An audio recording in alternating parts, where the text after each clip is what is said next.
వి gold trusted gold buyers. మీరు తాకట్టు పెట్టిన బంగారాన్ని విడిపించి ఈ రోజు ఉన్న మార్కెట్ ధరకు కొనబడును.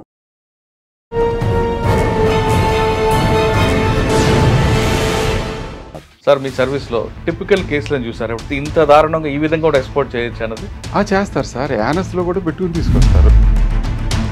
దాన్ని ఎలా చెక్ చేస్తారు? దాన్ని ఒక కర్టన్ వెనకాలకి తీసుకెళ్ళి ఆయన కూర్చోబెట్టి బయటకు తీస్తారు.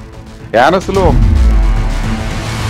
వాళ్ళు శతవిధాలు ట్రై చేస్తారు సార్. గంజాయి తీసుకురావడం శతవిధాలు ట్రై చేస్తారు. జైల్స్లో కొన్ని డబ్బు ఉంటే జైల్లో ఏవైనా సాధించవచ్చు అని చాలా మంది చెప్తుంటారు. ప్రభుత్వం ఏదైనా మంచి పని చేస్తుంది అనుకోండి, ప్రతిపక్షాలు విమర్శిస్తుంటాయి. అట్లాగే జైల్లో సూపరింటెండెంట్ ఉద్యోగం చేస్తున్నాడు. జైలు సూపరింటెండెంట్ కరెక్ట్గా ఉద్యోగం చేస్తే విమర్శించడానికి బోళ్ళంత మంది ఉంటారు, ఇంక్లూడింగ్ మీడియాతో సహా. ఏదైనా మన ఉద్యోగం మనం కరెక్ట్గా చేసినంత మాత్రం చేసినంత ఎవరికి చెడవ. కానీ కొన్ని కేసుల్లో కొంతమంది మరి అన్యాచురల్ సెక్స్కి అలవాటుపడిన ఖైదీలు ఉంటారు. వాళ్ళని కంట్రోల్ చేయడం ఇబ్బంది అంటారు, వాస్తవం అంటారు? అన్యాచురల్ సెక్స్ అంటే సెక్స్ అన్నది ఆ జైల్లో దానికి HIV AIDS ప్రతి కంప్లైంట్ ఎలా వస్తుందంటే రక్తం వస్తుందని కంప్లైంట్ పెడతారు. అది ఎప్పుడు మండే వస్తుంది కంప్లైంట్. సండే మటన్ కూర తింటారు. సురక్షితమైన శృంగారం కాదు కాబట్టి మీరు ఈ ప్రాబ్లమ్స్ ఫేస్ చేయమాకన్నారు. Welcome to crime diaries. ఈ వారం మన guest 1992 batch jails department officer, పేరు ఎం భోగేశ్వరరావు గారు, retired jail superintendent, deputy superintendent, Charlapalli. గతంలో జైల్స్ అనగానే ఖైదీలకు కొడతారని, తిడతారని, మరుగుదొడ్లు కడిగిస్తారని ఒక అపవాదు ఉండేది. కానీ ఇప్పుడు జైల్స్ స్థితిగతులు పూర్తిగా మారిపోయాయి. ఖైదీల పరివర్తన లక్ష్యంగా ప్రారంభిస్తున్న జైల్స్ ఇప్పుడు ఎలా ఉన్నాయి?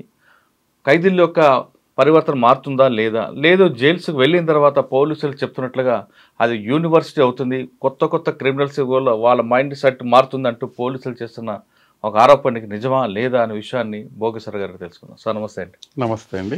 సార్, సాధారణంగా జైల్స్ అనగానే పోలీస్ వెర్షన్ ఒకటి ఉంటుంది, ఖైదీల వెర్షన్ ఒకటి ఉంటుంది. ఖైదీలు ఏమంటారంటే జైల్స్లోకి వెళ్తే డబ్బులు ఇస్తే ఏదైనా దొరుకుతుంది, ఒక అమ్మాయిలు తప్పించి అన్నీ దొరుకుతాయి, మందు కానీ, డ్రగ్స్ కానీ, గంజాయి కానీ ఏమైనా దొరుకుతాయి, ఫోన్లు అయితే ఎక్కడైనా వాడుకోవచ్చు అని వాళ్ళు బహిరంగంగా చెప్తుంటారు. ఇక పోలీసుల వెర్షన్ తీసుకుంటే కొత్తగా నేరం చేసిన వాడు జైల్స్కి వెళ్తే అక్కడ పాత ఖైదీలతో కలిసి కొత్త నేరాలు చేయడానికి అలవాటు పడతాడు, కొత్త గ్యాంగులు క్రియేట్ అవుతుంటాయి. కాబట్టి జైల్స్ అనేవి క్రిమినల్స్కి ఒక యూనివర్సిటీ లాగా ఉంటున్నాయని పోలీసులు చెప్తుంటారు. అయితే ఇదంతా వాస్తవా కాదనేది మీరు గతంలో దాదాపు 32 సంవత్సరాలు జైలు డిపార్ట్మెంట్ పనిచేశారు. శ్రీకాకుళం నుంచి చర్లపల్లి జైలు వరకు వచ్చారు. చర్లపల్లి జైలు అనగానే సాధారణంగా అందరికీ కూడా అది హైటెక్ జైలు. హైటెక్ జైల్లో ఎలాగుంటుంది, శ్రీకాకుళం లాంటి జైల్లో ఎలాగుంటుంది, అదేవిధంగా మీరు గుడివాడ జైలు కానీ, సంగారెడ్డి జైల్లో, నిజామాబాద్ ట్రైనింగ్ తీసుకున్నారు, ముఖ్యంగా రాజమండ్రి సెంట్రల్ జైలు, ఆ జైలు ఎలాగుంటుంది ఒకసారి చెప్పండి. ఈ జైల్స్ గురించి చెప్పే ముందు బ్రీఫ్గా మీ కుటుంబ నేపథ్యం, ఈ డిపార్ట్మెంట్లకి బై ఛాన్సా బై చాయిస్ రావాలనుకుంటున్నాను? లేదండి, నేను త్రూ ఎంప్లాయ్మెంట్ ద్వారానే రిక్రూట్ అయ్యాను. ఒకసారి మీ ఫ్యామిలీ, మీ పేరెంట్స్. మా నాన్నగారి పేరు మగలదుత్తి వెంకటకృష్ణారావు గారు, రిటైర్డ్ లాక్ సూపరింటెండెంట్, ఆయన చనిపోయారు. మా అమ్మగారి పేరు వెంకట మహాలక్ష్మి, ఆవిడ కూడా చనిపోయింది. నేను ఇప్పుడు హైదరాబాద్లో ఉంటున్నాను. 92లో నేను సర్వీస్లో జాయిన్ అవ్వటం జరిగింది. 92లో జాయిన్ అయ్యి హైదరాబాద్లో ట్రైనింగ్ తీసుకుని ఫస్ట్ పోస్టింగే వెస్ట్ గోదావరి నరసాపురం ఇచ్చారు. అప్పుడు డీజీ గారు మాకు జిఎస్ ప్రభాకర్ గారని, ఆయన పోస్టింగ్ అక్కడ ఇచ్చారు. ఫస్ట్లో మేము 92లో సర్వీస్ ట్రైనింగ్ ఎక్కడ తీసుకున్నారంటే? ట్రైనింగ్ హైదరాబాద్ అండి. ఫస్ట్ 6 months హైదరాబాద్, తర్వాత సబ్సిక్వెంట్గా ఇన్ సర్వీస్లో ట్రైనింగ్ వెల్లూరు, తమిళనాడు. అంటే జైల్స్ డిపార్ట్మెంట్కి వెళ్ళినప్పుడు అంటే బై ఛాన్స్ వచ్చింది జాబు, అక్కడ అందరు క్రిమినల్స్ ఉంటారు, వాళ్ళతో పని ఏంటి అని ఎప్పుడో ఫీలింగ్ రాలేదా మీకు?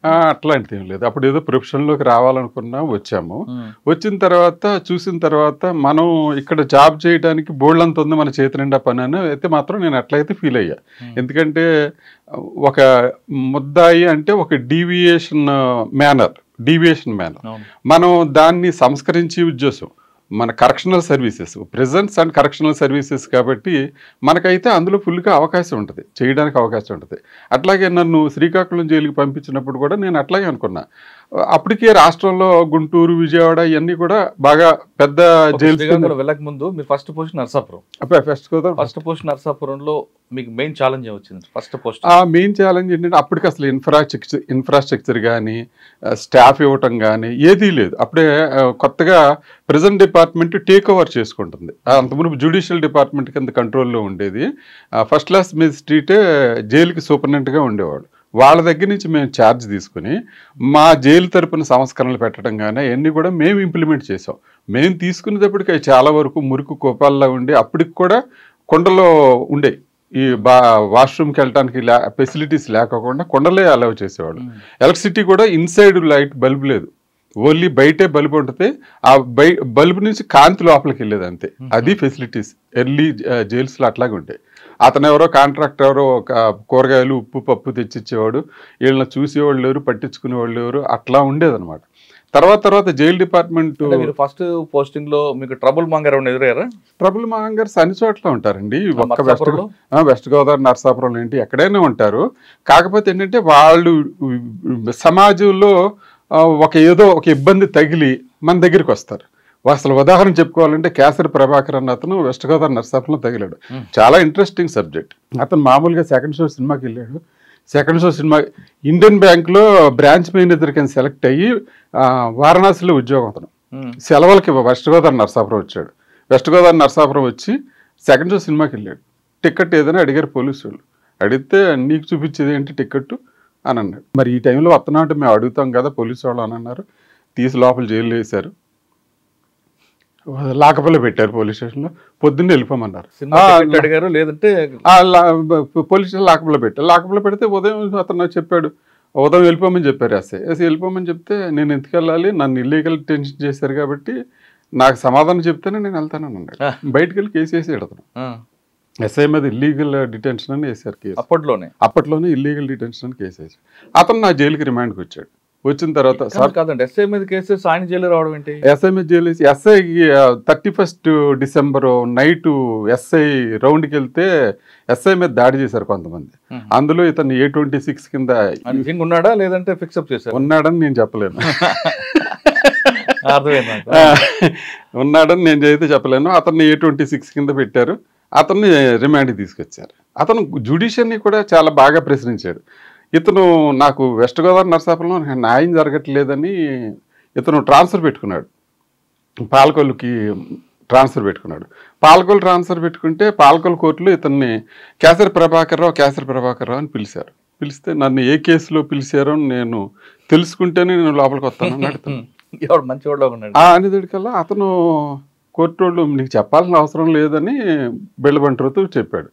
చెప్తే కేసరి ప్రభాకర్ అలా కాదు, నేను చెబితేనే నేను వస్తా, రాజ్యాంగం నాకు ఇచ్చిన హక్కు ప్రకారంగా నన్ను ఏ కేసులో పిలుస్తున్నారో నాకు తెలిస్తేనే నేను లోపలికి హాజరవుతాను. గట్టిగానే చాలా మంచి మనిషి సార్, చాలా మంచి మనిషి. I'm appreciate still today also. లోపలికి వెళ్ళాడు కోర్టులోకి. తర్వాత కోర్టుకి వెళ్ళకపోతే రిమాండ్ ఇచ్చారు. నా దగ్గరికి వచ్చాడు. వచ్చిన తర్వాత వ్యవస్థలో నాకు ఇట్లా లోపాలు ఉన్నాయి, నేను హంగర్ స్ట్రైక్ చేస్తాను జైల్లో అన్నాడు. ఓకే నాకేం ప్రాబ్లం లేదు, మీరు కాగితం మీద రాసిచ్చామన్నారు. అట్లాగే రాసిచ్చేసేసాడు. నేను మామూలు జ్యుడిషియరీ ఆఫీసర్ పంపించాను. సబ్సిక్వెంట్గా అతన్ని సెంట్రల్ జైలు రాజమండ్రికి ట్రాన్స్ఫర్ చేశారు. అంటే జైల్లో హంగర్ స్ట్రైక్ చేయకూడదా? అంటే హంగర్ స్ట్రైక్ చేయడానికి సబ్ జైల్లో పెద్ద ఫెసిలిటీస్ ఉండవు. సెపరేట్ రిమాండ్ పెట్టడానికి, సెపరేట్గా లాకప్ చేయడానికి అట్లాగే ఏమి ఉండదు. కాబట్టి మేము ట్రాన్స్ఫర్ చేసాం. ఫస్ట్ ఏడీ పర్మిషన్ తీసుకుని అతను ట్రాన్స్ఫర్ చేసాం. కానీ సబ్సిక్వెంట్గా అతను చట్టం మీద పోరాడి తర్వాత ప్రాణాలు కూడా వదిలేసుకున్నాడు, చచ్చిపోయాడు పాపం. అంటే ఫస్ట్ కేసు మీకు మంచి కేసు సార్, చాలా మంచి కేసు అది. ఆయన హక్కుల మీద పోరాటం చేశారు. హక్కుల మీద పోరాటం.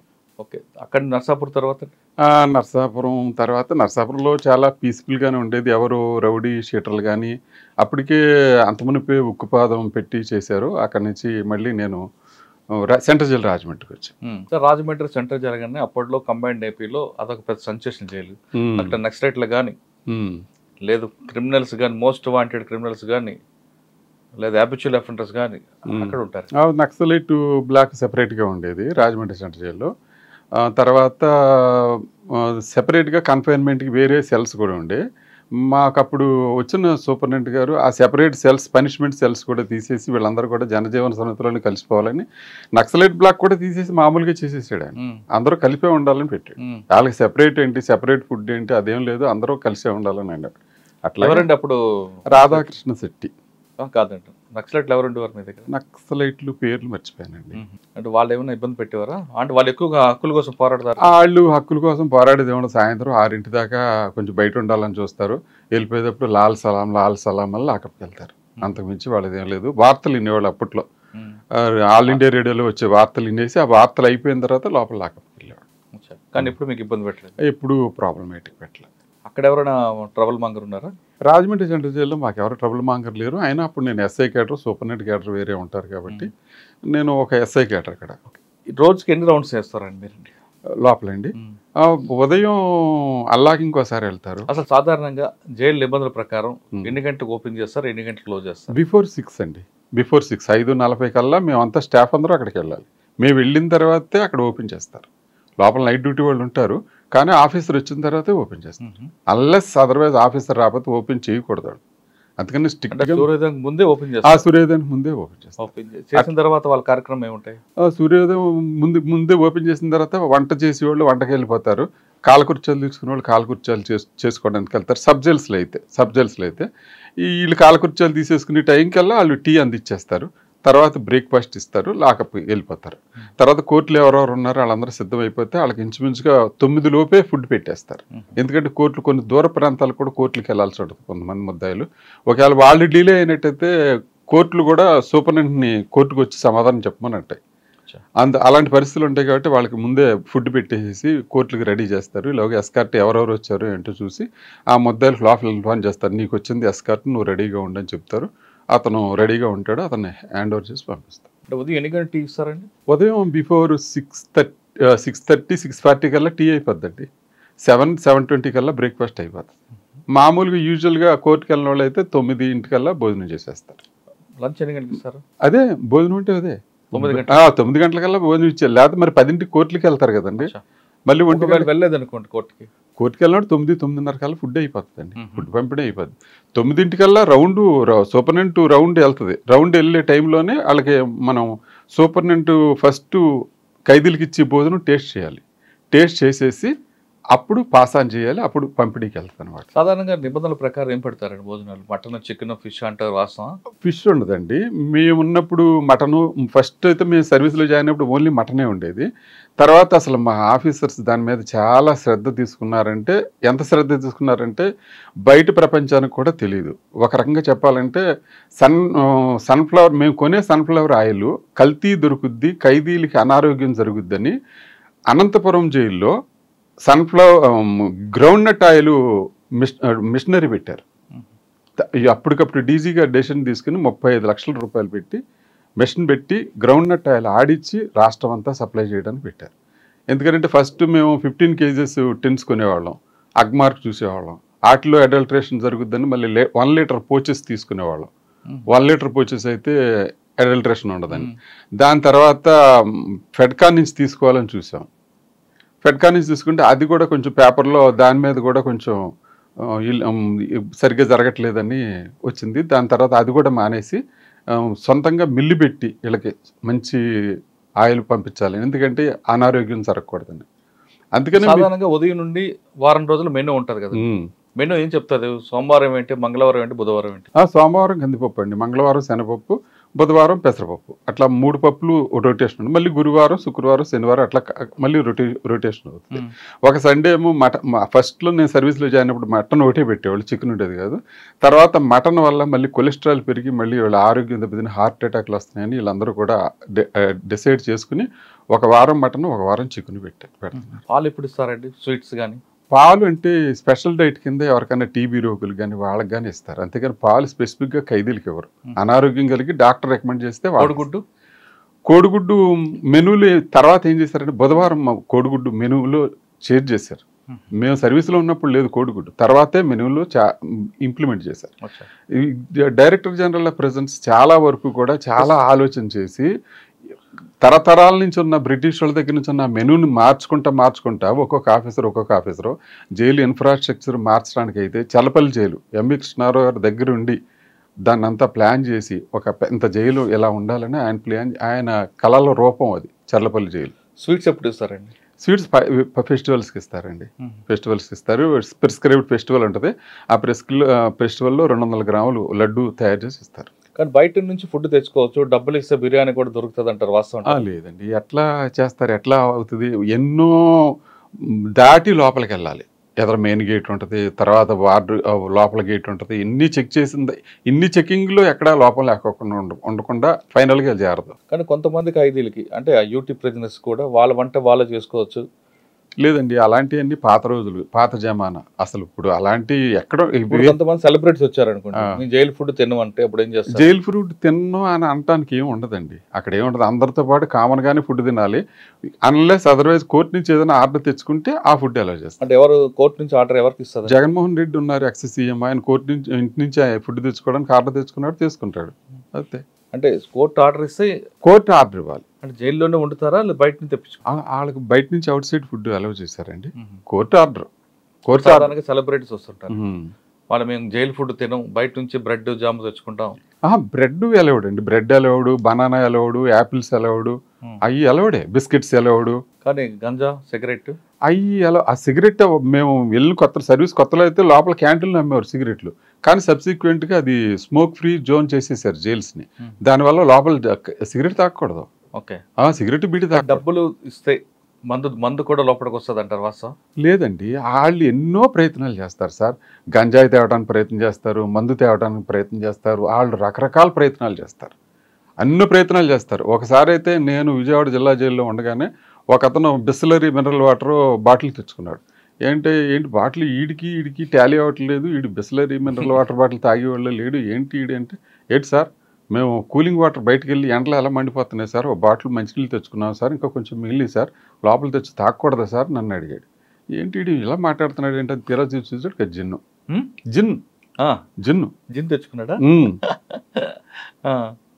మీరేం చేశారు వాడికి పనిష్మెంట్? అదే వాటితో రాయించుకుని పనిష్మెంట్. అది పనిష్మెంట్ అంటే ఉంటుంది. పనిష్మెంట్ కూడా ప్రిస్క్రైబ్డ్ పనిష్మెంట్లు ఉంటాయి.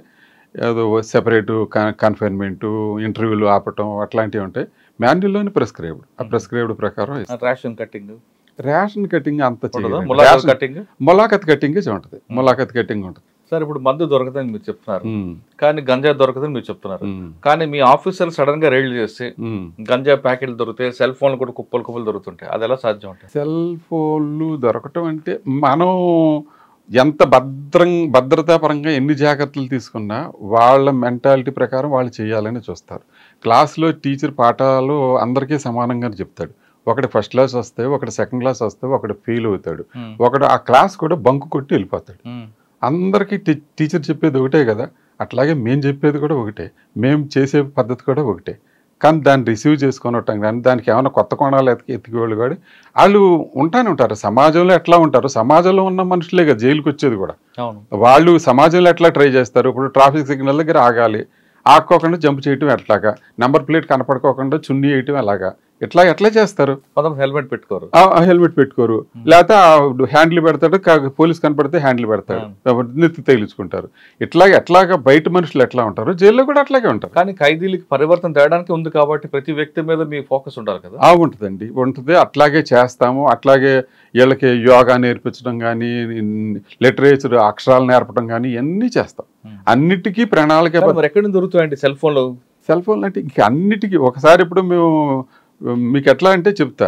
ఒకడెవడో కాల్గేట్ టూత్ పౌడర్ పట్టుకొచ్చాడు.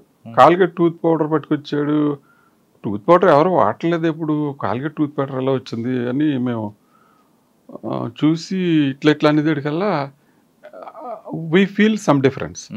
ఏంటని తీరా చూస్తాడు, అందులో గంజాయి ఉంది.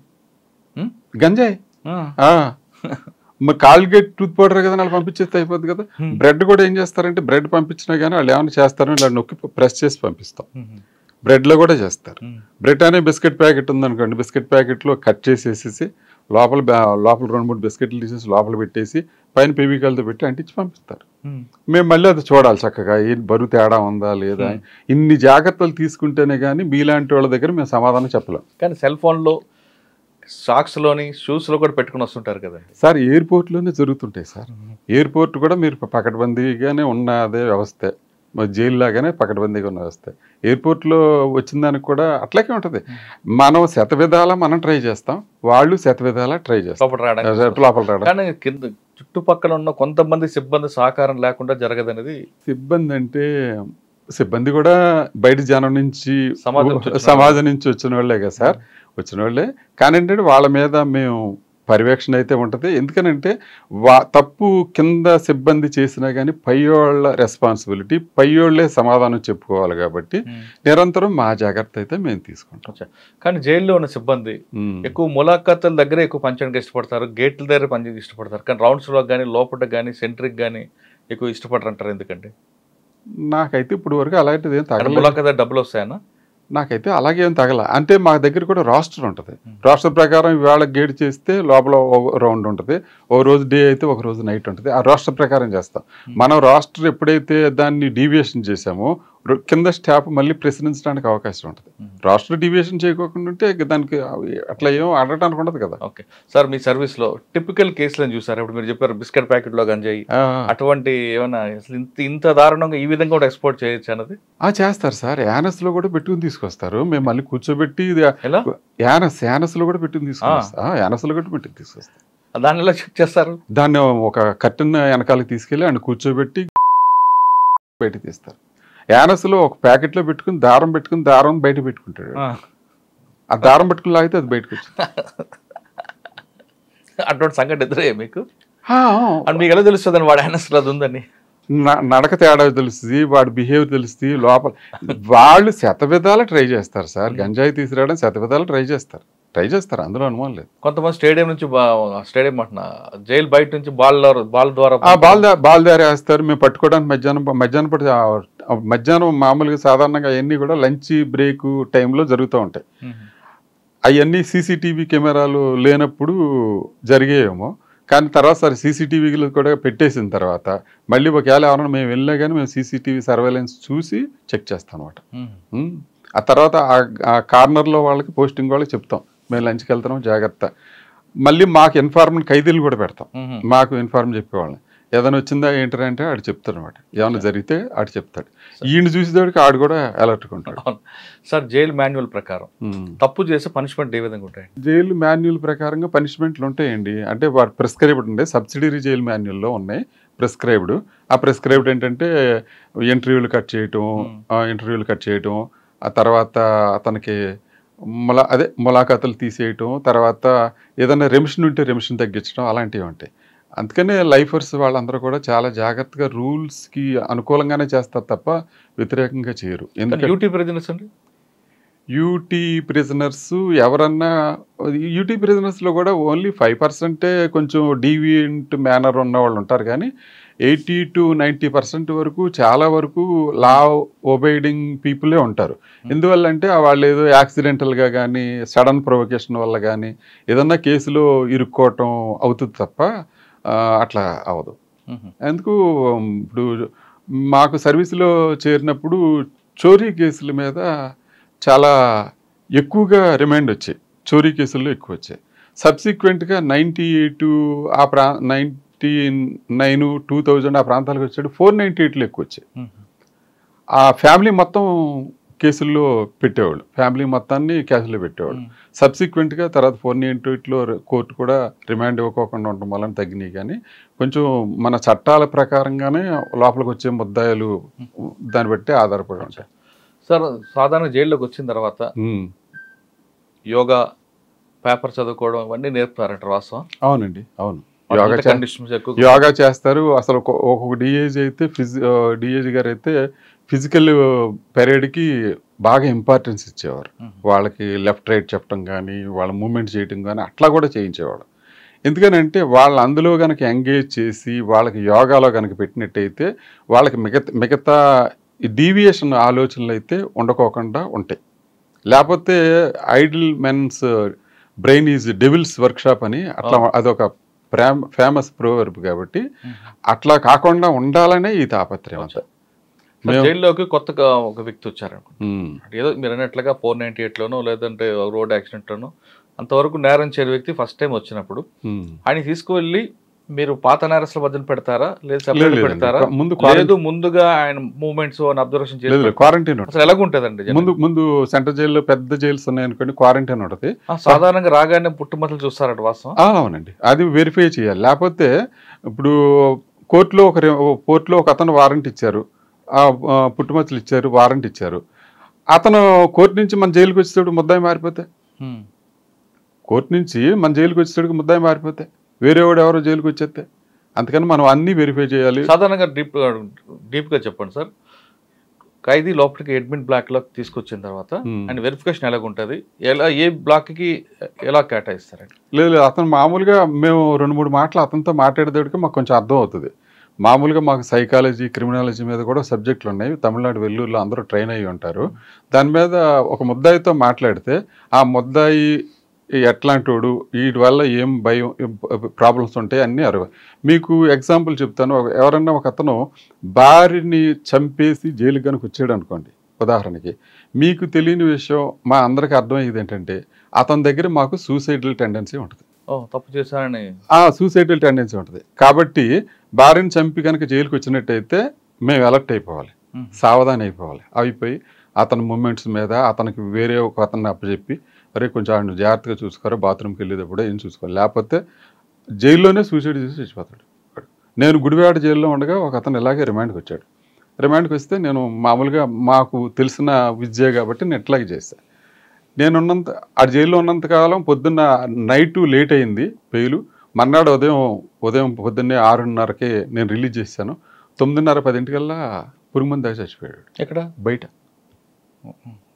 వాళ్ళు ఊరు వెళ్ళిపోయి గడ్డిమెడి దగ్గర పురుగుమంది దాకా చచ్చిపోయాడు. అంటే తప్పు చేశారని చూశారు. అంటే ఏంటంటే మేము అలర్ట్గా లేకపోతే ఎంత ప్రమాదకరమైన పరిస్థితుల్లో మా ఉద్యోగం ఉంటుంది అన్నదానికి ఇది పెద్ద ఉదాహరణ. అంటే భార్యని చంపిన వాళ్ళు మాత్రం ఎందుకండి? అది వీళ్ళకి ఆ సడన్ ప్రొవకేషన్లో ఆ భార్య వేరే వాళ్ళతో ఉండటం వల్ల ఏదో అట్లా చూసి ఇతను సడన్గా అయిపోయి చేసేస్తాడు తప్ప తర్వాత ఇతను మెమరీస్కి అన్నీ గుర్తొస్తాయి. ఆ ఆవిడతో ఇతను గడిపిన మధుర క్షణాలు కానీ, ఆ భార్య ఇతని పట్ల తీసుకున్న కేరు గుర్తొచ్చి కానీ, ఇట్లాంటి అవకాశాలు అయితే ఎక్కువ ఉంటాయి. ఇప్పుడు కూడా జైల్లో ఎప్పుడన్నా మీరు రేరుగా ఎవరన్నా సూసైడ్ చేసుకుంటే చాలా వరకు వీళ్ళే ఉంటారు, ఈ రీజన్తో ఉన్నవాళ్ళు ఉంటారు. సార్ అదే విధంగా దొంగతనం చేసిన వాళ్ళు కానీ, రేప్ కేసులో వచ్చిన వాళ్ళు కానీ, చిన్నపిల్లల్ని హత్య చేసిన వాళ్ళు వచ్చిన వాళ్ళ ఫీలింగ్స్ ఎలా ఉంటాయి? వాళ్ళ ఫీలింగ్స్ చాలా వరకు రొటీను అయిన వాళ్ళు అయితే వాళ్ళంత అఫెండ్ అవ్వరు. మామూలుగా కొత్తగా వచ్చిన వాళ్ళు మట్టుకి చాలా భయపడతారు. సార్ ఫస్ట్ మీరు అన్నట్లుగానే పుట్టుపచ్చలు అన్ని వెరిఫై చేసిన తర్వాత అడ్మిన్ బ్లాక్ పంపిస్తారా, లేదు హ్యాబిచువల్ అఫెండర్ ఎక్కడ ఉందో ఆ బ్లాకే లేదు? అట్లా పంపించరండి, అట్లా హ్యాబిచువల్ అఫెండర్ పంపించరు.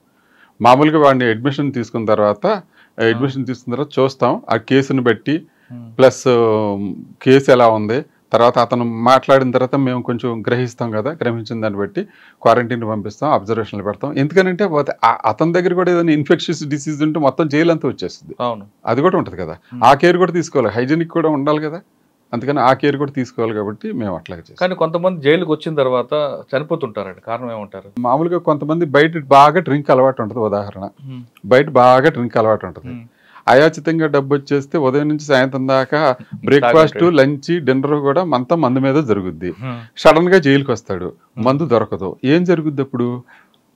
అప్పుడు మీరు ఒకసారి మంగళగిరిలో ఉండగా డాక్టర్ గారిని అడిగా, ఏంటండి ఈ పరిస్థితి వచ్చినప్పుడేమో చక్కగా సరదా బుల్లులా ఉన్నాడు, ఇప్పుడు ఏంటి ఎలాగ అయిపోయాడంటే ఆడిదేం లేదండి, ఆడి బాడీ ఆల్కహాల్కి ఎడిక్ట్ అయిపోయింది.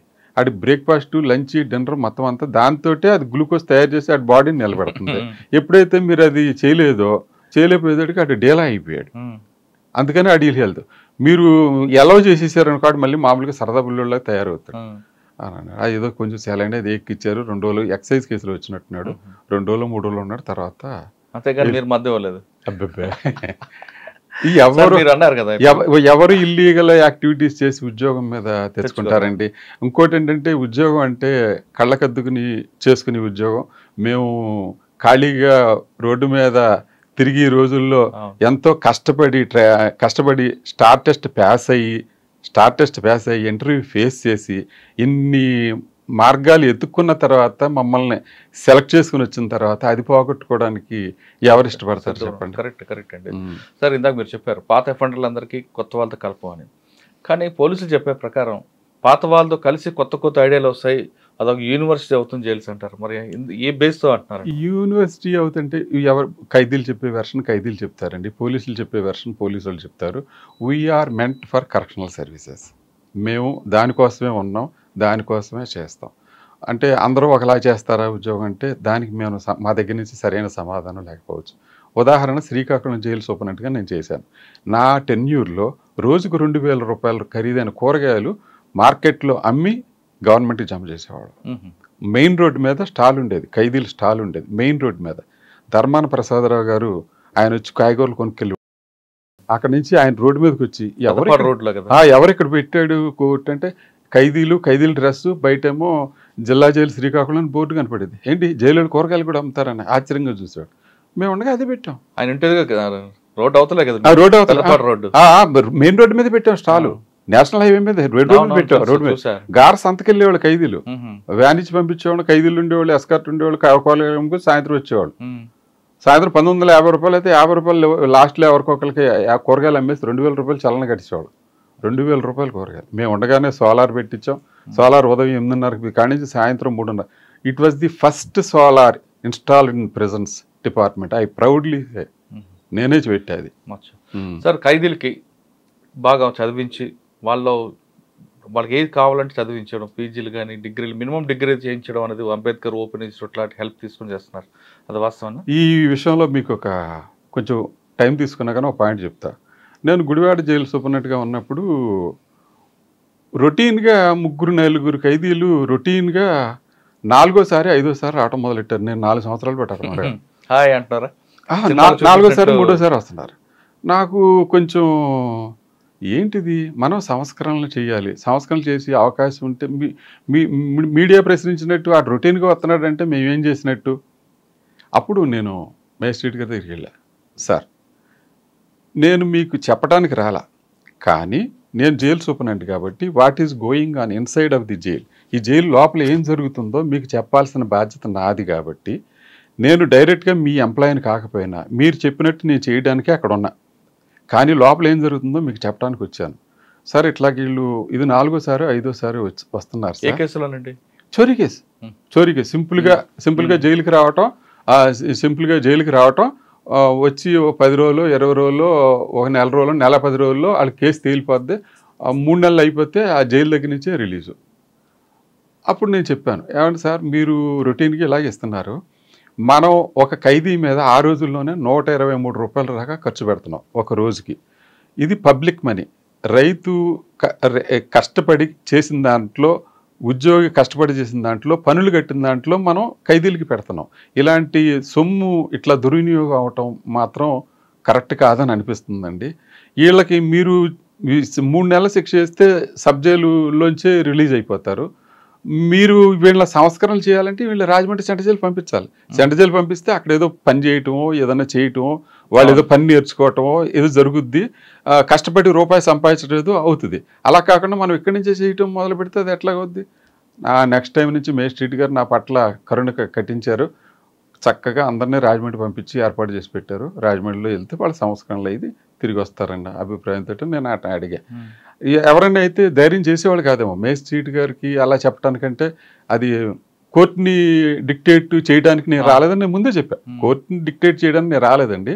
కానీ వాస్తవంగా క్రిమినల్ జస్టిస్ సిస్టంలో మన అందరం భాగస్వామ్యం.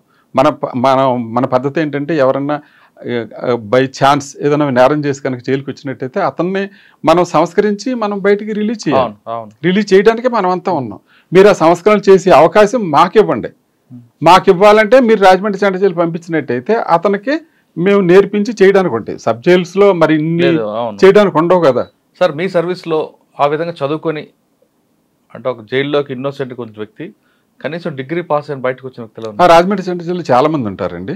చాలా మంది ఉంటారు. సంవత్సరానికి నాకు తెలిసి 5 to 10 మెంబర్స్ వరకు అట్లాగే డిగ్రీ తీసుకుని వెళ్తారు.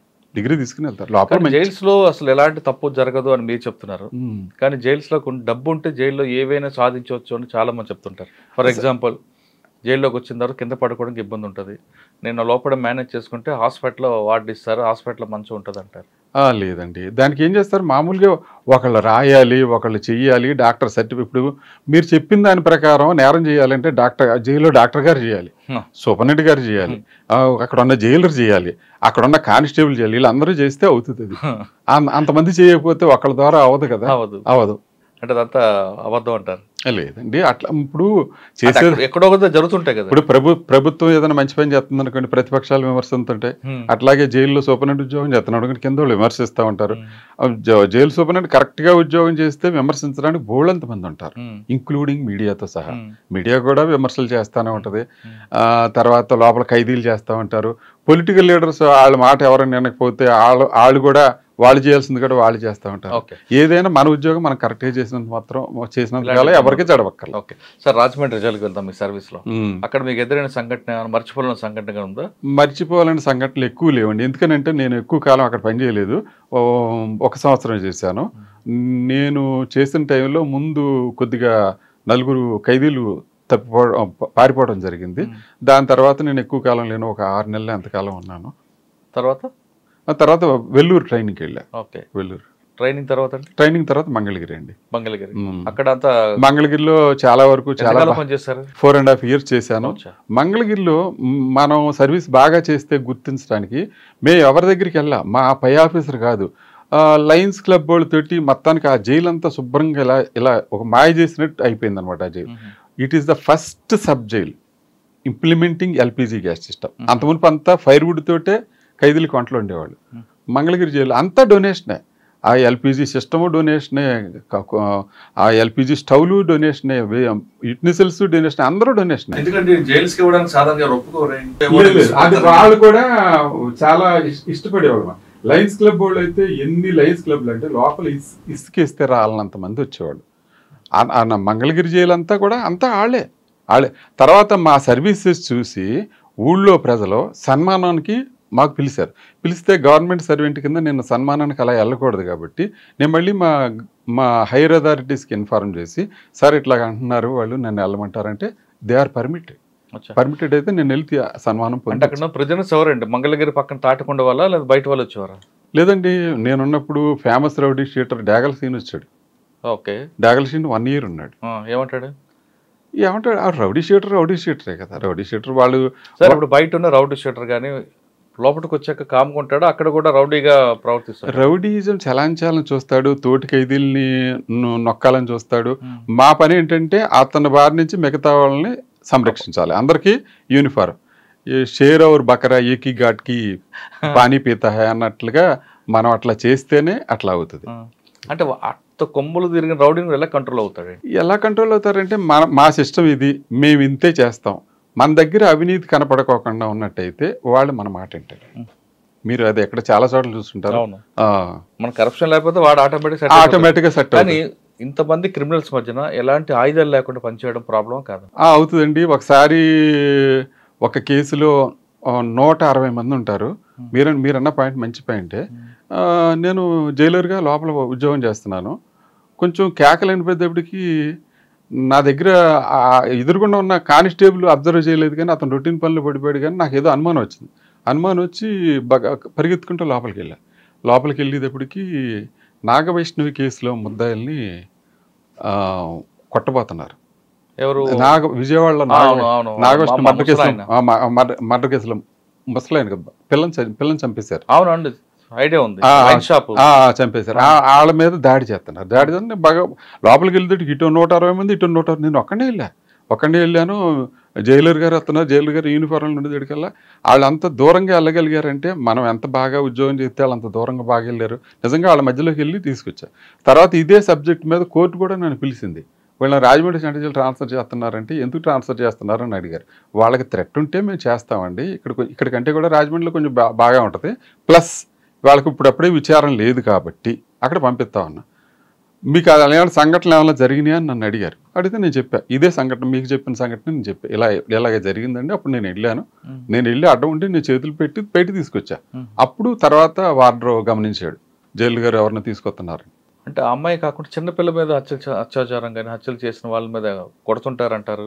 లేదు మనం మీరు కాదండి, మిగతా అంటే వాళ్ళ అందుకని మేము సెపరేట్గా పెడతా ఉంటాం. ఇప్పుడు సపోజ్ ఒక ఏసీబీ కేసులో ఒక సర్కిల్ ఇన్స్పెక్టర్ రిమాండ్కి వచ్చాడు, ఉదాహరణ మీకు తెలిసినట్టు, మీకు తెలియటానికి అని నేను ఆ ఉదాహరణ చెప్పాను. ఇప్పుడు అతన్ని జైల్లో పెడితే ఎలా ఉంటుంది, మిగతా ముద్దాయిలతో పాటు కలిపి పెట్టాం అనుకోండి, ఏమనిపిస్తుంది మీకు? వాళ్ళందరూ కలిపి ఈ సిఐ గారిని మీదకి దాడికి వస్తారు. ఇప్పుడు సిఐ గారి మీద దెబ్బ తగిలితే మళ్ళీ మాకే కదండి ఇబ్బంది. అందువల్ల ఏం చేస్తామంటే మేము కూడా చూసి ఇతన్ని ఎక్కడ పెట్టాలో చూసి దాన్ని సెపరేట్గానే పెడతాం. దానికి వేరే వాళ్ళు వేరే అర్థాలు తీసి సిఐ గారు కాబట్టి అన్ని వేరే పెట్టారని అనుకుంటారు, కానీ ఇంటెన్షన్ అయితే ఇట్లా, ఇంటెన్షన్ అయితే ఇదే. కానీ కొన్ని కేసుల్లో కొంతమంది అది అన్యాచురల్ సెక్స్గా అలవాటుపడిన ఖైదీలు ఉంటారు, వాళ్ళని కంట్రోల్ చేయడం ఇబ్బంది అంటారు, వాస్తవం అంటారా? అన్యాచురల్ సెక్స్ అంటే సెక్స్ అన్నది అది హ్యూమన్లో భాగం. అది బయట ఉన్న జైల్లో ఉన్న ఎక్కడైనా దానికోసం జస్ట్ లైక్ ఫుడ్ లాగానే వాళ్ళ ప్రయత్నం వాళ్ళు చేస్తూ ఉంటారు.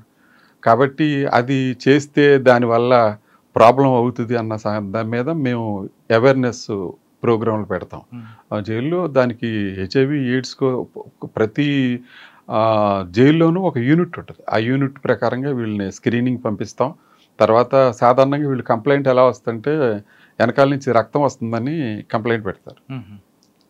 అది ఎప్పుడు మండే వస్తుంది కంప్లైంట్. సండే మటన్ కూర తింటారు, మండే కంప్లైంట్ చెప్తారు, మేము హాస్పిటల్కి వెళ్ళాలండి, మాకు ఇట్లా ప్రాబ్లం ఉంది, బ్రీడింగ్ ప్రాబ్లం ఉందని. అప్పుడు మేము చూసి చేసి మళ్ళీ వాళ్ళకి ఇలాంటి ఏమైనా ఉంటే ఈ ప్రాబ్లం అవుతుంది. అంటే నిజమేనా వేరే బయటకు వెళ్ళడానికి ఎస్కేప్ అవడానికి? లేదు, ఎస్కేప్ అవడానికి అంటే మనం జాగ్రత్తలన్నీ తీసుకుంటామండి. అబ్బా అది సండే మటన్ తింటే మండే నాడు రావడం ఏంటండి? సండే ఓవర్ హీట్ అయ్యడం వల్ల? లేదు, వీళ్ళు చాలా మనం తినలేనంత ఘాటుగా కూరలు వండుకుంటారు సార్. అదే మసాలా ఫుడ్, మసాలా ధనియాలు బాగా కొట్టేస్తారు, కారం బాగా కొట్టేస్తారు. అంతే అన్యాచురల్ సెక్స్ వల్ల. అన్యాచురల్ సెక్స్ అని అనలేము. ఇట్లా మాకు డౌట్ వస్తుంది అనమాట. ఎప్పుడైతే ఈ కంప్లైంట్ చెప్పాడో మేము డౌట్ వచ్చి అతను చెప్పి మళ్ళీ ఇలా అందరినీ మళ్ళీ ఆ ప్రోగ్రామ్ దగ్గర పంపిస్తాం. ఇట్లా కనుక చేసినట్టయితే మేము ఇట్లా ఎయిడ్స్ అయ్యి వచ్చే అవకాశాలు ఉంటాయి, ఈ సురక్షితమైన శృంగారం కాదు, కాబట్టి మీరు ఈ ప్రాబ్లమ్స్ ఫేస్ చేయమాకన్నాను. ఇప్పుడు జైల్లోకి ఏదో ఇన్నోసెంట్గా వచ్చి ఇలాంటి ప్రాబ్లంలో ఇరుక్కుని చేయటం ఇబ్బంది కదండి. కానీ ఆ టైప్ కేసులను ఎదురుపడ్డాయండి మీకు? లేదండి, మేము జాగ్రత్తలు చాలా వరకు తీసుకుంటాం. లేదు, విజయవాడలో ఉండగా మేము వీటి మీద ఒక వేరే ప్రోగ్రాం పెట్టాం. అప్పట్లో గవర్నమెంట్ దానికి బడ్జెట్ కూడా ఇచ్చేది, దానికి వేరే ఒక ఆఫీసు, తర్వాత కౌన్సిలింగ్ ఒక కౌన్సిలరు, అతను కౌన్సిలింగ్ చేస్తాడు ఖైదీల్ని. సార్ జైల్లోకి వచ్చిన తర్వాత కొత్తగా అంటే యూటీ ప్రిజనర్స్కి వాళ్ళ బాత్రూమ్ వాళ్ళే కడుక్కోవాలి, వాళ్ళ గిన్నెలు వాళ్ళే తోముకోవాలి అంటారు, వాస్తవం? ఇట్లాగే నాకు వెస్ట్ గోదావరి నరసాపురంలో ఉండగా జైల్లో చెకింగ్కి వచ్చిన జ్యుడిషియల్ ఆఫీసర్ అన్నారు, ఏమండి ఖైదీలు దొడ్లు కడగాలంటే కదండి అన్నారు. నేను అన్నాను, ఇప్పుడు ఖైదీలు దొడ్లు కడగడానికి కానీ అన్నం వండటానికి కానీ ప్రభుత్వం వేరే సేవకులను ఎవరిని నియమించరండి. వేరే సేవకులను ఎవరు నియమించరు. వాళ్ళ అన్నం వాళ్ళే వండుకోవాలి, వాళ్ళ కంచం వాళ్ళే కడుక్కోవాలి. ఆడి కంచం ఆడే కడుక్కున్నారు. తర్వాత మరి అన్నం వండిన పాత్ర ఎవరు కడగాలి? అది ఖైదీయే కడగాలి. కూరగాయలు ఎవరు కొయ్యాలి? ఖైదీలే కొయ్యాలి. లిటర్కి వెళ్తారు, ఎవడో సరిగ్గా క్లీన్ చేయకుండా వస్తాడు, ఎవరో ఒకడు ఉండి క్లీన్ చేసి రావాలిగా. ఖైదీల పనులు ఖైదీలే చేసుకోవాలి, బయట వాళ్ళు ఎవరు వచ్చి చేయరు. లోపల ఇప్పుడు మీరు ఏ జైలుకి వెళ్ళినా కానీ చాలా నీట్గా కనపడుద్ది. అది ఎవరి వల్ల బయట ఎవరో సర్వెంట్లు వచ్చి దాన్ని చేయరు, ఖైదీలే చేస్తారు. ఏ జైలు ఖైదీలు అంటే శిక్ష పడ్డ వాళ్ళు చేస్తారా, యూటీ ప్రిజనర్స్ చేస్తారా? శిక్ష పడ్డ వాళ్ళు ఖైదీలు ఉంటారండి. పెద్దవాళ్ళు అయితే ఇప్పుడు సబ్ జైలు ఉంది ఉదాహరణ, సబ్ జైల్లో శిక్ష పడ్డ వాళ్ళు ఉండరు, చాలా వరకు రిమాండ్ వాళ్ళే ఉంటారు. వాళ్ళకి మేమే చెప్పేస్తాం, అరే మీరు వెళ్ళినప్పుడు మీరే జాగ్రత్తగా చూసుకోవాలి అని అట్లాగే చెప్తాం. వాళ్ళు అట్లాగే చేస్తారు, అట్లాగే మెయింటైన్ చేస్తారు. కొన్ని చోట్ల మట్టికి తోటీలు ఉంటారు, కొన్ని మేము సబ్ జైలు నరసాపురంలో తోటి ఉండేవాడు. ఆ తోటి తర్వాత అతను అది వాళ్ళు జ్యుడిషియల్ అపాయింట్ చేస్తారు. సార్ సాధారణంగా ఒక లాకప్లో ఒకరిని కానీ ఇద్దరు కానీ కాకుండా ముగ్గురిని ఎందుకు పెడతారండి? ఇద్దరిని అది మాన్యుల్లోని ప్రిస్క్రైబ్డ్ ముగ్గురిని పెట్టాలన్నా. ఎందుకు? ఏదన్నా ఇన్సిడెంట్ అయినా కానీ మూడోవాడు సాక్ష్యం చెప్తాడు. అంటే ఇద్దరు కొట్టుకున్న మూడోవాడు సాక్ష్యం ఉంటాడనా? లేదండి, అలా అది మాన్యువల్ ప్రిస్క్రైబ్డ్ అండి. ప్రిస్క్రైబ్డ్ ప్రకారమే మనం ప్రిస్క్రైబ్డ్ ప్రకారం రూల్స్ ప్రకారం చేసినట్టయితే రేపు పొద్దున ఏదైనా ఇబ్బంది అయినా కానీ మనం సేవ్ అవుతాం. ఇప్పుడు సాధారణంగా అన్నిటికీ రూల్స్ ఉండకపోవచ్చు, కానీ all acts done on good faith are legal అని మేము అనుకుంటాం. అట్లాగే మనం ఏ దురుద్దేశం లేకోకుండా వాడు చేసాం అనుకోండి, మనం వాడికి నిజంగానే ఒంట్లో బాగోలేదని హాస్పిటల్ పంపించాం, ఆడి టీబీ పేషెంట్ అయ్యాడు, ఓకే, ఆడు చాలా కేసులు ఉన్నాయి, ఓకే, అలాగని చెప్పి లోపల ఆపలేం కదా. ఆడ హాస్పిటల్ పంపించాం, హాస్పిటల్ పంపించిన తర్వాత హాస్పిటల్ నుంచి ఎస్కేప్ అయ్యాడు అనుకో, హాస్పిటల్ నుంచి ఎస్కేప్ అయితే ప్రిజన్ డిపార్ట్మెంట్ ఎంతవరకు బాధ్యత ఉంటుంది? మాదే అక్కడ కాపలా కాసి వాళ్ళు తప్ప కొంతమంది అడగొచ్చు, మీడియా అడగొచ్చు, లేదా పై అధికారులు కూడా అడగొచ్చు, ఈయన ఎందుకు హాస్పిటల్ పంపించావు, వీడి మీద ఇన్ని కేసులు ఉన్నాయి కదా, మరి పొద్దున్న వీడు చచ్చిపోతే సమాధానం చెప్పాల్సింది కూడా ఈయనే, ఇతనే కదా సమాధానం చెప్పాల్సింది. అందుకు లేదు అంటే ఒక సెలబ్రిటీకి ఒక సెల్ ఇచ్చారనుకోండి, ఆ సెలబ్రిటీతో పాటు మరి ఇద్దరు వేరే వాళ్ళు పెడతారా? సెలబ్రిటీలు కాదండి. ఇప్పుడు సెంట్రల్ జైల్లో కొంతమంది శిక్ష ఖైదీల్లో బి క్లాస్ వాళ్ళు ఉంటారు, మీకు తెలిసే ఉంటుంది. బి క్లాస్ ఖైదీలకి సెపరేట్గా వాళ్ళకి సెపరేట్ కిచెన్ ఉంటుంది, సెపరేట్ బ్లాక్ ఉంటుంది, సెపరేట్ ఫెసిలిటీస్ ఉంటాయి, వాళ్ళకి ఉదయం కాఫీ కూడా ఉంటుంది. ఓకే, పడుకునేటప్పుడు ఆయనతో పాటు ఇద్దరు పడుకుంటారా, ఒక్కడే పడుకుంటాడా? లేదు, సింగిల్ లాకప్ అంటే పనిష్మెంట్ కిందే వేస్తారండి. ఒక్కడిని చేసి ఒక 5 స్టార్ హోటల్లో మిమ్మల్ని ఒక్కడనే అందులో పడుకోమని అన్నా కానీ మీరు పనిష్మెంట్గా ఫీల్ అవుతారు తప్ప అదొక ఎంజాయ్మెంట్గా ఫీల్ అవ్వరు. అదొక ఎంజాయ్మెంట్. అంటే జైల్లో అన్నీ దొరుకుతాయి కానీ ఒక ఫ్రీడమ్ ఒకటే ఉండదు. అంతే కదండి, చట్టంలోనే ఉంటుందండి. ఆల్ ఫండమెంటల్ రైట్స్ ప్రకారం అతనికి ఉండాల్సిన హక్కులన్నీ అతనికి ఉంటాయి. ఎందుకు Nagabhushanam Patnaik versus state of AP అని ఒక కేసు వైజాగ్ సెంట్రల్ జైలు మీద ఆయన కేసు వేసాడు. మా ఫ్రీనెస్కి ఈ జైలు గోడలో కరెంట్ వైర్లు, లైవ్ వైర్లు మాకు అబ్స్ట్రక్షన్గా ఉన్నాయి. ఆయన మా బంధువు నాగభూషణం పట్నాయక్ గారు. నాగభూషణం పట్నాయక్ బాబు, నీకు అది కట్టేలు అవుతున్నమాట వాస్తవమే, కానీ జైలు గారు ఆయన ఉద్యోగం, ఆయన పెళ్ళం బిడ్డల కోసం ఆయన ఉద్యోగం ఆయన చేసుకోవాలి కదా, గోడలు కట్టుకొని సెక్యూరిటీ నాయకుడు అంటే నేను అంటున్నాను కాదు, కానీ ఆ వాల్యూస్ ఉన్న వాళ్ళు నాకైతే తగ్గిపోయారు. అంటే అన్ని వర్గాల్లో తగ్గిపోయారు, మన జనరేషన్లో తగ్గిపోయారు, ఇప్పుడు తగ్గిపోయారు. ఇప్పుడు తర్వాత వచ్చి పిల్లల్లో ఇంకా అసలు అలాంటి వాల్యూస్ చాలా వరకు పోయినాయి. పేరెంట్స్ని చూడకోకుండా రోడ్డు మీద వెళ్ళి కుక్కలకు బిస్కెట్లు వేసి వాళ్ళు తయారయ్యారు తప్ప ఇంట్లో అమ్మా నాన్న కూడి భోజనం పెట్టరు, బయట మాత్రం బ్రిటానియా బిస్కెట్ను 1/2 లీటర్ పాల ప్యాకెట్ పెట్టి కుక్కలు పెట్టేవాళ్ళు తప్ప మనం దాని గురించి మనం కూడా అదే సమాజంలో ఉన్నాం కాబట్టి సమాజంలో ఎత్తుక్కుని ఇందులో ఎంటికలు వస్తున్నాయని అనుకోవటం తప్పు. సార్, సాధారణంగా నేరస్తుతో కానీ కలిస్తే 6 నెలలు తిరిగితే వారు వీరవుతారు అనేది ఒక సామెత ఉంది. వీరే వారు అవ్వచ్చు కదండి. అంతేనా? మీరు వారు వీరే అవుతారన్నారు, వీరే వారు అవ్వచ్చుగా, వాడే మారిపోతాడా? ఓకే, మీరు రాజమండ్రి తర్వాత ఇక్కడికి వచ్చినట్లున్నారు కదా, శ్రీకాకుళం తర్వాత? రాజమండ్రి తర్వాత మంగళగిరి వచ్చాను. మంగళగిరి తర్వాత అండి? మంగళగిరి తర్వాత గుడివాడ వచ్చానండి. గుడివాడ నుంచి మళ్ళీ విజయవాడ వచ్చాను. విజయవాడ జిల్లా జైలు. విజయవాడ నుంచి మళ్ళీ అనంతపురం నుంచి అనంతపురం ఏ జైలు మీరు? అనంతపురం డిస్ట్రిక్ట్ జైలు అండి, బుక్కరాయ సముద్రంలో. అక్కడ మీ మార్క్ ఏముందండి? చాలా పెద్ద జైలు. చాలా వరకు అనంతపురం జైలు అంత మునుపు చాలా వరకు వార్తల్లో ప్రముఖంగా వచ్చే జైలు. మీకు ఓపెన్ జైలు ఎప్పుడు రాలేదే? ఓపెన్ జైలు కాదు, జిల్లా జైలు. మీ జిల్లా జైలు? జిల్లా జైలు అంత మునుపు చాలా చేశారండి. నేను 2012 వరకు చేశానండి. 12 వెళ్ళాను. 14 చాలా ప్రముఖులు ఉండేవారు అందులో, చాలా మంది ప్రముఖులు ఉన్నారు కదా. అప్పుడు నాకు ముందు ఇవన్నీ అయిపోయినాయి సంఘటనలు, ప్రముఖులు ఉండటం అవన్నీ అయిపోయినాయి.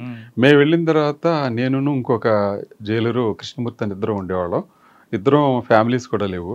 చక్కగా ఉదయం వెళ్ళి సాయంత్రం దాకా దాన్ని ఉతికి ఆరేసి పెట్టేవాళ్ళం, ఏమీ ప్రాబ్లమ్స్ లేకోకుండా. ఎందుకంటే అంత మునుపు ఏదైనా మైనస్ పాయింట్లు ఉంటే అన్నీ కూడా సెట్ చేసుకుంటూ వచ్చేసాం.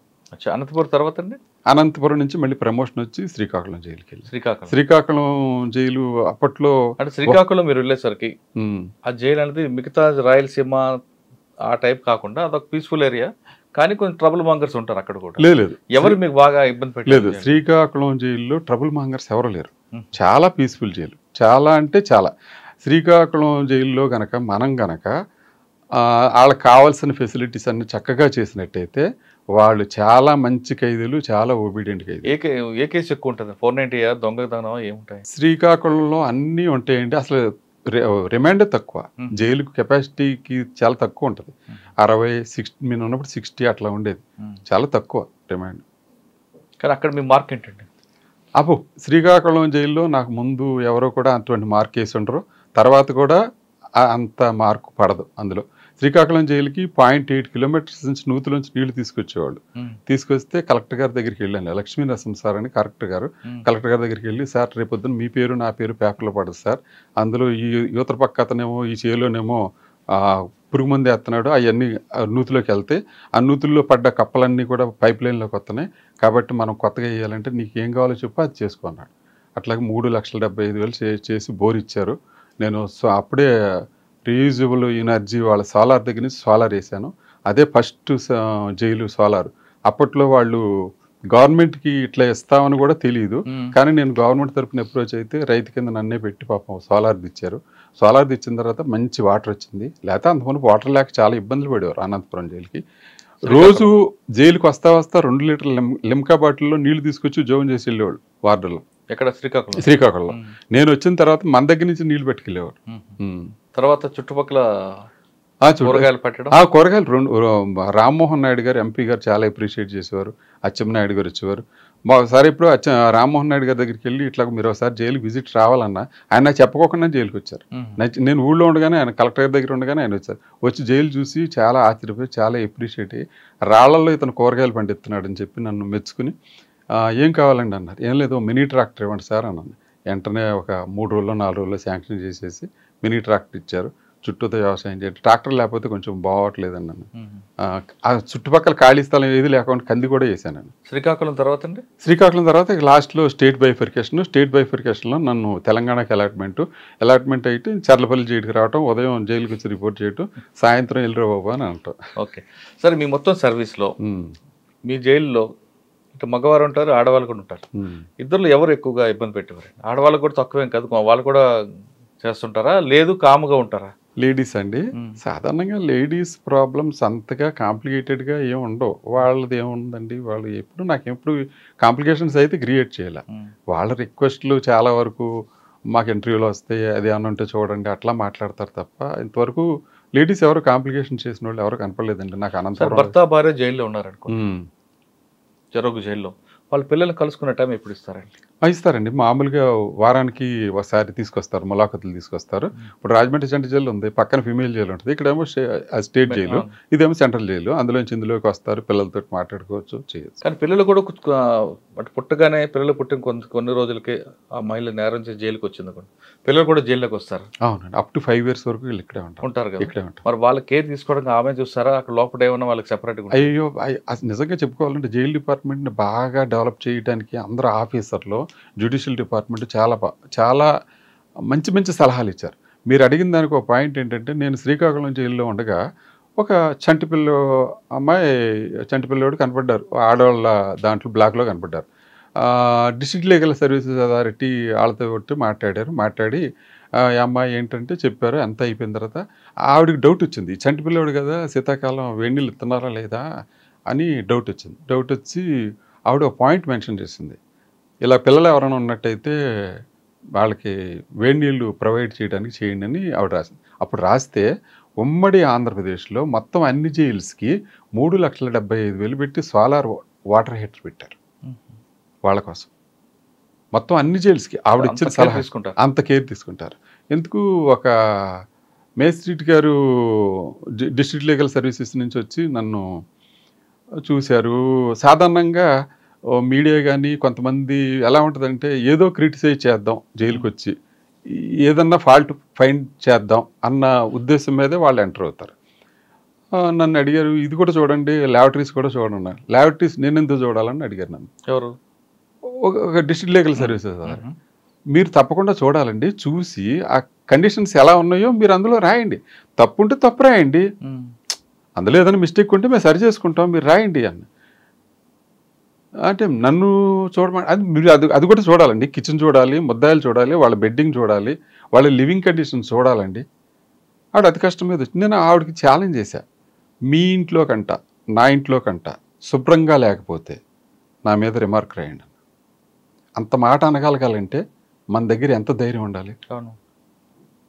వచ్చారు చూశారు. ఆవిడేం అనలేక కిచెన్కి వచ్చింది. కిచెన్కి వచ్చిన తర్వాత ఇదేంటి అంది. అది పెరుగు మేడం అన్న. పెరిగిస్తారా? మజ్జిగ ఇస్తారనుకుంటా కదా, మజ్జిగ పోస్తారనుకుంటా కదా. లేదు మేడం అని ఇలా తిప్పా ఆవిడ ఎదురుకున్నాను. ఆవిడ పడిపోద్దామని వెనక్కి వెళ్ళింది. పడిపోద్ది మేడం, గట్టిగా ఉంటుంది మేడం ఇది అని చూపించాను. అది అయిపోయిన తర్వాత రైస్ చూసి నో ఈ రైస్ నేను యాక్సెప్ట్ చేయను, దుడ్డు బియ్యం ఈ ఖైదీలే మీరు తింటారండి ఈ ఇంట్లో, మేము తింటామా అండి, మా ఇంట్లో తింటారా అండి అంది. మేడం గవర్నమెంట్ ఇచ్చే రైస్ అది, సివిల్ సప్లై మేము చేయడానికి ఏం లేదు, మీరు బాస్మతి రికమెండ్ చేయొచ్చు. అదేంటి అలా అండి? అవునండి, అప్పుడు కేసీఆర్ గారు వెనకబడిన హాస్టల్కి సన్నబియ్యం రికమెండ్ చేశారు తెలంగాణలో. మీరు బాస్మతి రికమెండ్ చేస్తే కనీసం సన్నబియ్యం అని వస్తాయి, మీరు రికమెండ్ చేయండి, తప్పే ఉంది అందులో. అట్లాగే మేడం గారు వాటర్ చిన్నపిల్లలకి రావాలని రికమెండ్ చేశారు, 3,75,000 పెట్టి మొత్తం రాష్ట్రం అంతా ఇచ్చారు. ఏమంటారు? అదే మీరు రాయాలంటే రాయండి, రైస్ నచ్చలేదంటే రాయండి. గవర్నమెంట్ సప్లై, సివిల్ సప్లైస్ ఇచ్చిన రైసు, అందులో రాళ్ళు ఉంటే తప్పు, ఇంకేదైనా ఉంటే తప్పు, కానీ అన్నం లావుగా ఉంటే అది సూపరింటెండెంట్ తప్పు ఎలాగవుతుంది? కానీ ఎందుకండి అన్నం ఎక్కువ బయటకు వేస్టేజ్ వచ్చేస్తుంటుంది? అంటే తిన్నక లేదంటే ఎక్కువైపోయా? లేదండి, అంటే వేస్టేజ్ బయటకు వస్తారా? సాధారణంగా ఇప్పుడు మనం పెళ్ళిళ్ళకి వెళ్తాం, మీరు నేను పెళ్ళికి వెళ్తే చాలా వరకు కుడి చేతి తింటా కానీ మనం ఎడం చేయి అడ్డం పెడతాం. ఇది వేయొద్దు, ఇది స్వీట్ వేయొద్దు, ఇది వేయొద్దు అని పెడతాం. అలాగ అందరూ ఫాలో అవుతారా? అందరూ ఫాలో అవ్వరు. భోజనానికి విలువిచ్చి అది ఒక రైతు పండించాడు, అది ఎంతో కష్టపడితేనే కానీ చెమట ఉడితేనే కానీ ఈ ఇస్త్రీలోకి రాలేదు అన్న భావం ఉన్నవాళ్ళే అట్లా చేస్తారు. వేస్టేజ్ అవ్వకూడదు. నువ్వు ఎంతైనా తినటానికి లిమిట్ ఉండదు, కానీ వేస్టేజ్ అవ్వకూడదుగా.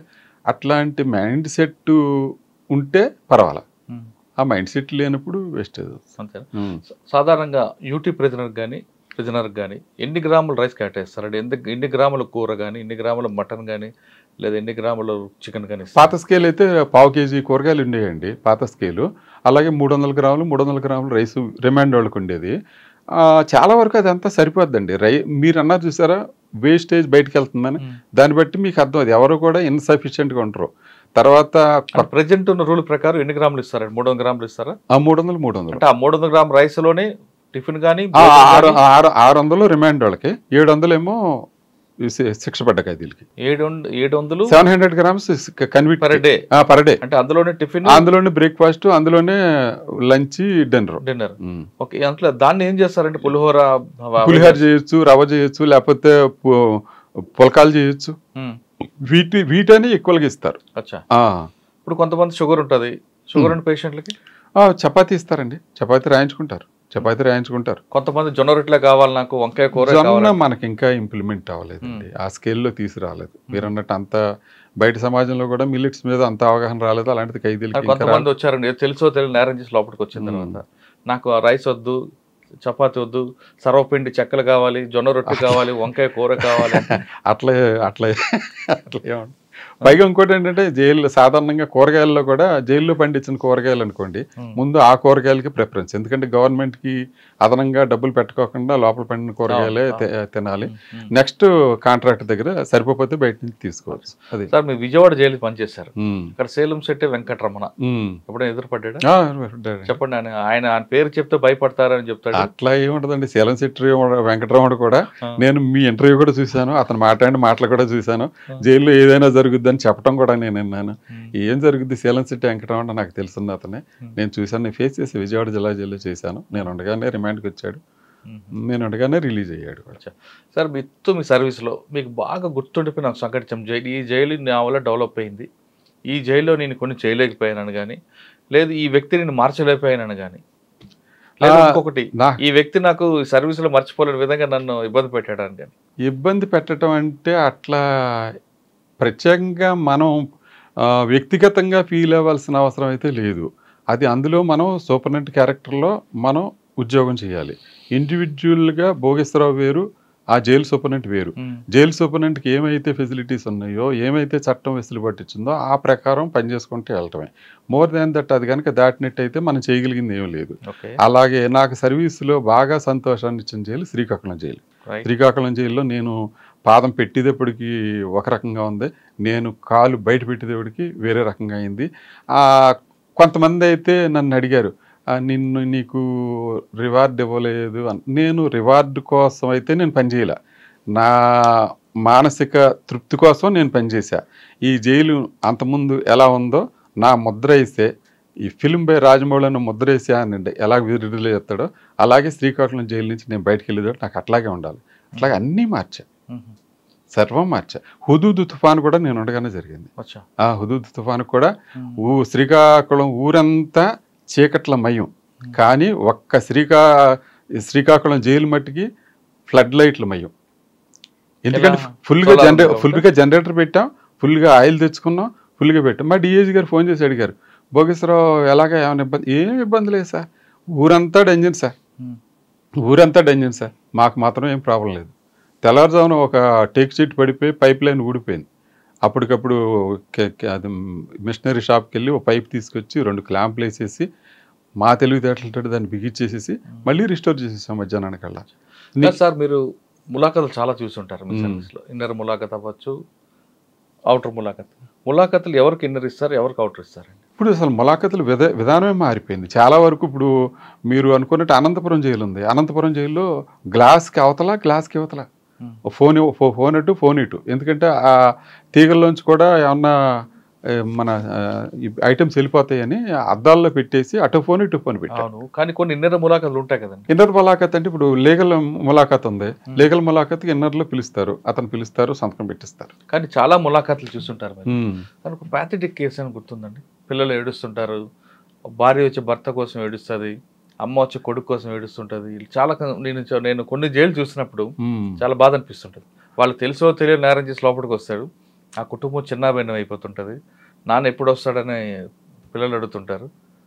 బాబుని చూడగానే ఆయన కూడా జైలు. మీరన్నట్టు ఇవన్నీ మాకు కనపడతాను అంటే భార్య వస్తూ ఉంటుంది, ఏం చేస్తుంది ఇప్పుడు ఆ అమ్మాయికి ఇంటి దగ్గర ఏం ఫ్లాట్ ఉండదు, వచ్చేటప్పుడు ఈడేమో ఏటీఎం కార్డు ఇవ్వడో, ఈడొచ్చి జైల్లో కూర్చుంటాడు. ఆ అమ్మాయి ఇంటర్వ్యూకి వస్తే ఎక్కడ సంపాదించి వీడికి అరటిపళ్ళు బ్రెడ్ తీసుకురావాలి, ఎక్కడ ట్రావెలింగ్ ఖర్చులు పెట్టుకుని ఇతన్ని పలకరించాలి, ఇలాంటి సిచ్యువేషన్ అన్నీ మా కళ్ళెదురకుండా జరుగుతాయి. మనం అందులో చేయగలిగింది ఏమీ లేదు. కానీ కొంతమంది లోపల కొంచెం పశ్చాత్తపడి ఇప్పుడు ఫ్యామిలీ కోసం ఏడుస్తుంటారు కదా, అటువంటి వాళ్ళు చూసారు? అది చెప్తూ ఉంటారు, మాతో మాట్లాడుతూ ఉంటారు, ఇట్లా పొరపాటు జరిగింది, ఇట్లా పొరపాటు జరిగింది అని అంటారు. చట్టంలో కూడా గుడివాడ జైల్లో ఉండగా ఒక అతను 498లో వచ్చాడు. 498లో వచ్చిన తర్వాత మళ్ళీ రెండోసారి ఎంసీకి వచ్చాడు, మెయింటెనెన్స్ కేసులో వచ్చాడు. రెండో కేసులో వచ్చిన తర్వాత నేను శ్రద్ధ పెట్టి అతన్ని పిలిచి, ఏంటి యశోబు ఈ కేసు ఎంతకాలం అని ఇలా తిరుగుతావు, నువ్వు బయటకు వెళ్తే పని చేసుకుంటావు కదంటే, ఏం చేయనండి మా నాన్నోళ్ళు వాళ్ళు ఒప్పుకోవట్లేదండి అన్నాడు.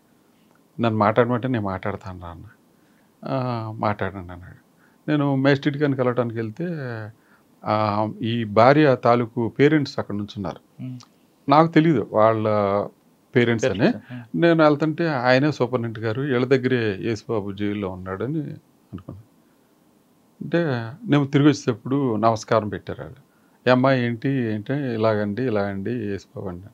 సరే అయితే ఓ పని చేస్తారా, నేను మాట్లాడతాను, మీరు వస్తారంటే మీరు మాట్లాడండి అయ్యారు, మాకు పిల్ల కాపురం పాడైపోయిందని మాకు బాధగా ఉందని. అప్పుడు వీళ్ళ లాయర్ని, యేసుబాబు లాయర్ని పిలిచి అడిగా, ఏమయ్యా ఏంటి వాళ్ళు వచ్చేలాగా ఉన్నారు, రాజీకి వచ్చేలాగా ఉన్నారు, మనం మాట్లాడి వాళ్ళు కలిసి కాపురం చేసుకోవడానిక, మేము రాత్రనక పగలనక కష్టపడి పని చేసి నల్లకోట వేసుకుందాం. ఎవరు?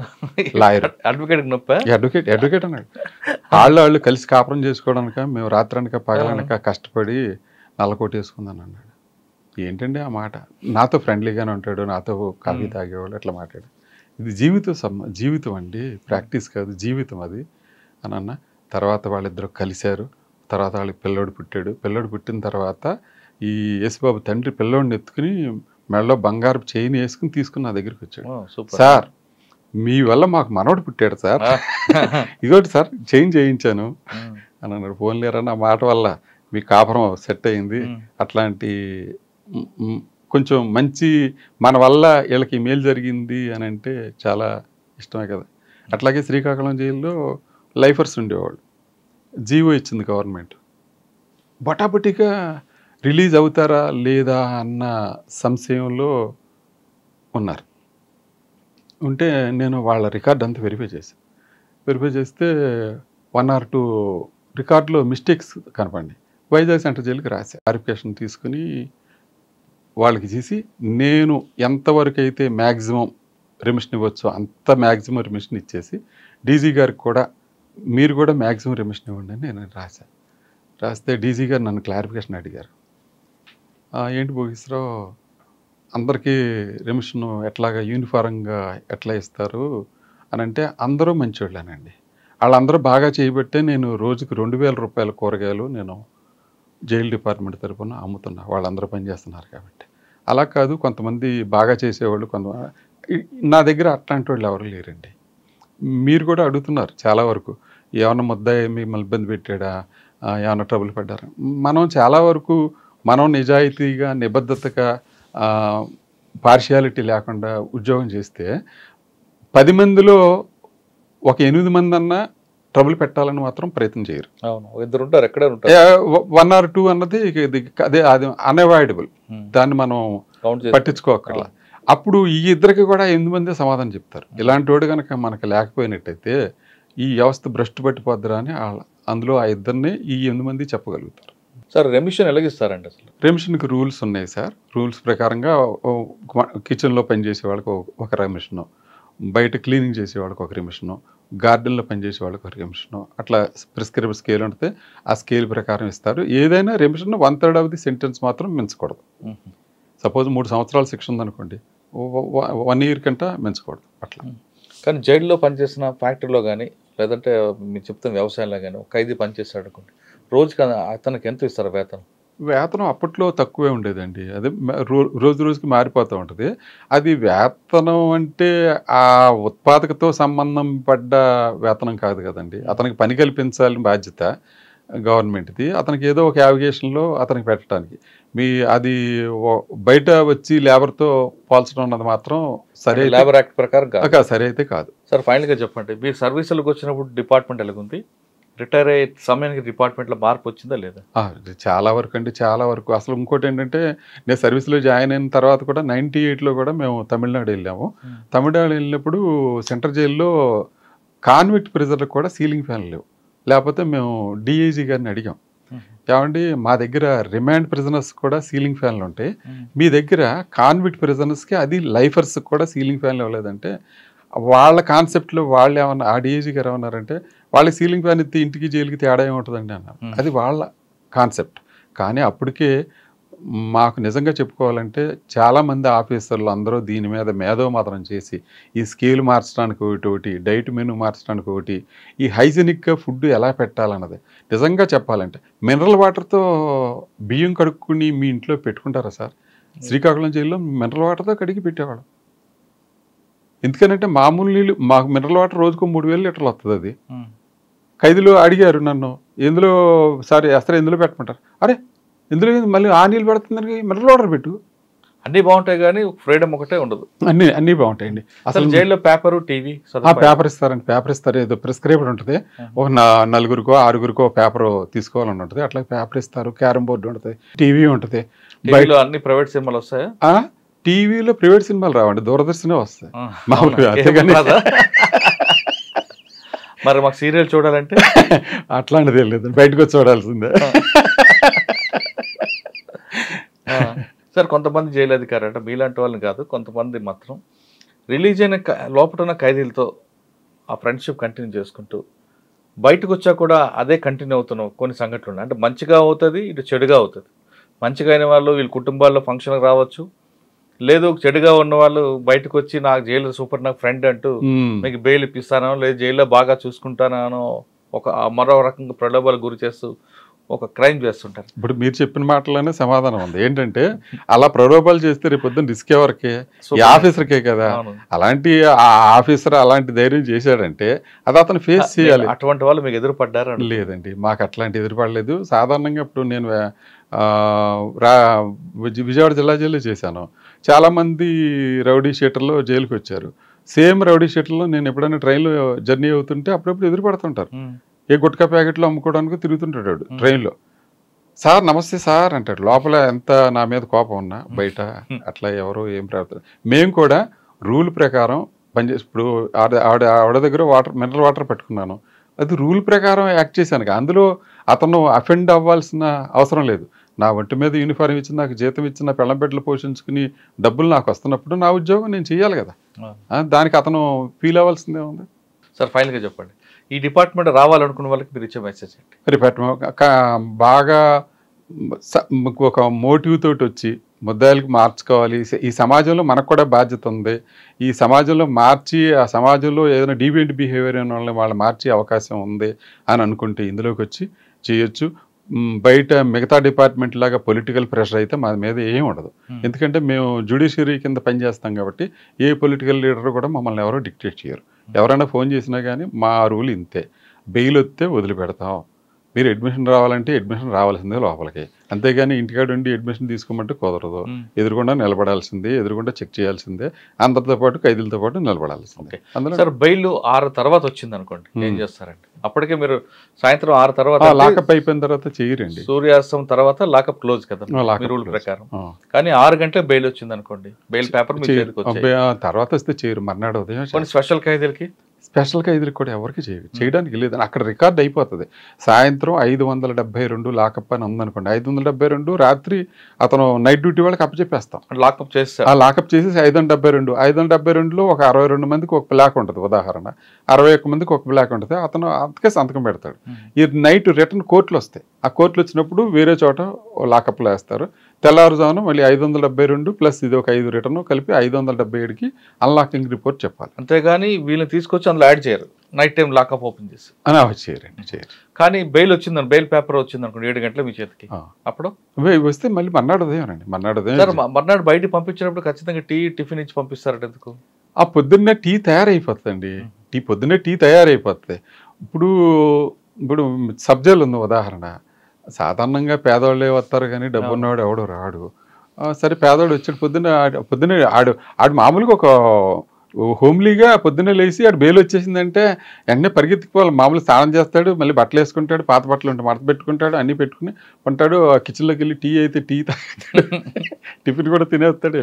ఇప్పుడు ఎందుకు విజయవాడ జిల్లా జైల్లో ఉండగా ఈ రౌడీ షీటర్లు ఈ చోరీ కేసులో వీళ్ళు ఎవరన్నా మళ్ళీ వచ్చారనుకోండి, వాళ్ళు దాదాపు ఒకసారి ఇప్పుడు బెయిల్ మీద బయటికి వెళ్ళి మళ్ళీ 4-5 రోజులకి వచ్చాడంటే ఎందుకు మీకు డెఫినెట్గా లోపల జైల్లో ఉంటే చక్కగా వెయిట్ పెరుగుతాడు, గ్లామర్ పెరుగుతాడు.